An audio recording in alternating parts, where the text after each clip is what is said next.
Hi friends, welcome to my channel. Brahmagantu ಸೀರಿಯಲ್ನ ಸಂಚಿಕೆಯನ್ನು ನಾವೀಗ ನೋಡೋಣ. ಮದುವೆಯಲ್ಲಿ ಮಹಾ ತಿರುವು ಉಂಟಾಗಿದೆ. ಅದೇನಂತ ತಿಳ್ಕೊಳ್ಬೇಕು ಅಂದರೆ ಇದನ್ನು ಕೊನೆ ತನಕ ನೋಡಿ. ಚಿರುಗೆ ಹಾರ ಬದಲಾಯಿಸ್ಕೊಳ್ಳಿ ಅಂತ ಹೇಳಿ ಪುರೋಹಿತರು ಹೇಳ್ತಾರೆ. ಆಗ ಹುಡುಗ ಹುಡುಗಿ ಕೈಯಲ್ಲಿ ಹಾರ ಕೊಡ್ತಾರೆ. ಚಿರು ಸಂಜನನ ಮುಖ ಕೂಡ ನೋಡೋದಿಲ್ಲ, ಹಾರನ ಹಾಕ್ತಾನೆ. ಸಂಜನಾ ಕೂಡ ತುಂಬ ಖುಷಿಯಿಂದ ಹಾರ ಹಾಕ್ತಾಳೆ. ಎಲ್ಲ ನಾವು ಅಂದುಕೊಂಡಾಗೆ ಆಗ್ತಾ ಇದೆ ಅಂತ ಹೇಳಿಬಿಟ್ಟು SI ನಾಗರಾಜ್ ಮತ್ತು ಸೌಂದರ್ಯ ತುಂಬ ಖುಷಿಯಲ್ಲಿರ್ತಾರೆ. ಚಿರು ದೀಪ ಮುಖ ನೋಡ್ತಾನೆ. ದೀಪ ಮುಖದಲ್ಲೂ ಖುಷಿ ಇರಲ್ಲ, ಚಿರು ಮುಖದಲ್ಲೂ ಖುಷಿ ಇರಲ್ಲ. ಇಬ್ಬರು ಒಲ್ಲದ ಮನಸ್ಸಿಂದ ಅತ್ತಿಗೆ ಒತ್ತಾಯಕ್ಕೆ ಮುಂದೆ ಹೋಗ್ತಾ ಇದ್ದಾರೆ.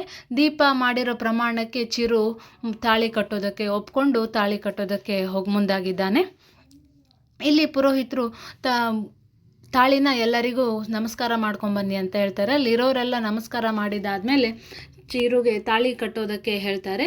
ಇಲ್ಲಿ ಮಾಂಗಲ್ಯಂ ತಂತು ನಾನೇನ ಅಂತ ಹೇಳಿಬಿಟ್ಟು ವಾದ್ಯ ಮೊಳಗುತ್ತೆ. ಚಿರು ಹಿಂದೆ ದೀಪಾಗೆ ತಾಳಿ ಕಟ್ಟಿದ್ದನ್ನು ನೆನೆಸ್ಕೊಳ್ತಾನೆ.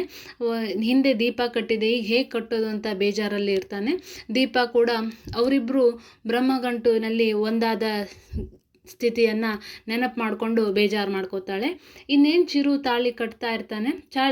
ಕುತ್ತಿಗೆ ಹತ್ರ ತಾಳಿ ತಗೊಂಡೋದಾಗ ಹಿಂದೆಯಿಂದ ಬಂದು ಯಾವುದೋ ಕೈ 3 ಗಂಟನ್ನು ಬಿಗಿದು ಬಿಡುತ್ತೆ. ಯಾರು ಅಂತ ಹೇಳಿ ನೋಡಿದಾಗ ನರಸಿಂಹ ಆಗಿರುತ್ತೆ.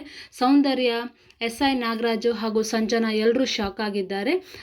ಅಲ್ಲಿಗೆ ಪೊಲೀಸಪ್ಪ ಕೂಡ ಬಂದಿದ್ದಾನೆ. ದೀಪ ಶಾಕ್ ಆಗಿದ್ದಾಳೆ. ಇದು ಹೇಗೆ ಸಾಧ್ಯ, ಅಣ್ಣ ಹೇಗೆ ಇಲ್ಲಿಗೆ ಬಂದ, ಅಪ್ಪ ಹೇಗೆ ಇಲ್ಲಿ ಬಂದರು ಅಂತ ಹೇಳಿಬಿಟ್ಟು. ಆದರೆ ಈಗ ಆಗಿರೋದು ಸಂಜನಾಗೆ ತಾಳಿ ಕಟ್ಟಿರೋದು ಮಾತ್ರ ನರಸಿಂಹನೇ.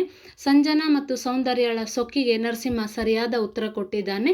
ಇನ್ನು ಮುಂದೇನಾಗುತ್ತೆ ಅಂತ ಹೇಳಿ ನಾವೆಲ್ಲ ಕಾದು ನೋಡೋಣ.